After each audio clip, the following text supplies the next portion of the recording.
Ever feel like your money is quietly slipping away on subscription services you barely use? You're not alone. Untangling the mess of automatic payments, especially for those trial offers, can be a real headache. But here's something plenty of people still overlook. There's a surprisingly simple way to dodge charges for those forgettable subscriptions before they ever hit your statement. Here's where most folks get caught off guard. Those tempting free trials from streaming platforms and other online services.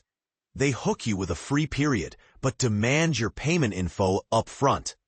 It feels harmless at first, but after the trial ends, often sooner than you realize, the service auto-renews and bills you. And if you're not paying attention, you could even get locked into an annual plan, suddenly facing a much larger charge than expected. Pretty sneaky, right? But here's my favorite trick. Cancel your free trial the moment you sign up. That's right. Don't wait for the trial to wind down. Most services allow you to cancel immediately, yet still give you full access until the end of the trial period. This way, you get the benefits without the risk of an unwelcome payment down the line. And this is the part most people miss. While nearly every provider honors your cancellation through the remainder of the trial, Apple is an exception to watch closely.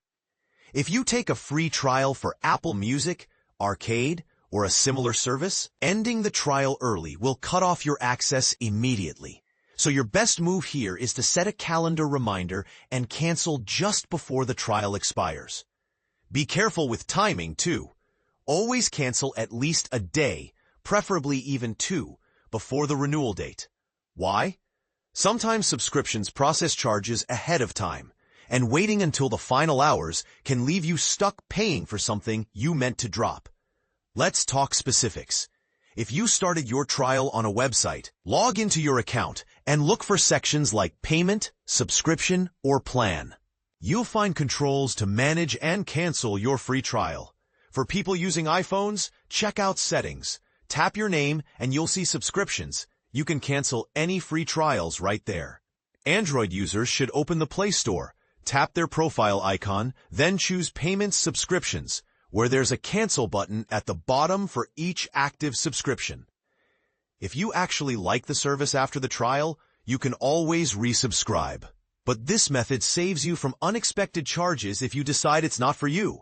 The same advice applies if you realize a subscription isn't worth your money anymore. Don't procrastinate. Cancel as soon as you think about it, rather than risking a payment at renewal. Now, let's push further. Auto-canceling trials is just one layer of protection. The real power is knowing exactly where your money's going. Some people end up unknowingly paying for duplicate services, or discover they've shelled out for something useless for an entire year. Sometimes, it's even subscriptions that make you ask, why would anyone pay for that? Yet, it happens, more often than most admit. Here's my personal approach. I use a budgeting app called YNAB, You Need a Budget, to track every dollar. All my accounts are connected, so I review every transaction every month. Assigning funds to categories like monthly expenses and yearly expenses lets me see all my ongoing subscriptions at a glance. For instance, monthly charges might include YouTube Premium Lite and Spotify, while yearly ones include services like 1Password or Amazon Prime. By budgeting for each subscription, nothing sneaks past me. Plus, the app's history makes it easy to spot price increases, question whether I still need a service, and consider switching to cheaper group or annual plans. Although YNAB isn't the only option, there are plenty of free and low-cost budgeting apps. The key is consistency. It takes some setup, but the payoff is total control over your finances. You'll never be surprised by a rogue subscription payment again. But let's address another point. What happens if a subscription slips through despite your precautions? Don't just accept it. If you act fast, you could get your money back. For Apple payments, use their Report a Problem site to request a refund. Select the relevant charge, choose I didn't intend to renew a subscription, and let them know. You might get lucky and see the funds returned to your account. For Google Play, use their official refund process. But if that fails, find the developer's contact on the Play Store and explain your situation directly. For web-only subscriptions, look for a support or refund email and calmly state your case. Remember, refunds aren't guaranteed, but quick action helps your odds. Companies are more sympathetic when they see you acted immediately and made an honest mistake. Here's the uncomfortable truth. Most of us are stuck with subscriptions in our digital lives. They're almost impossible to avoid now. But you still have the power to keep your money for the things you use and value.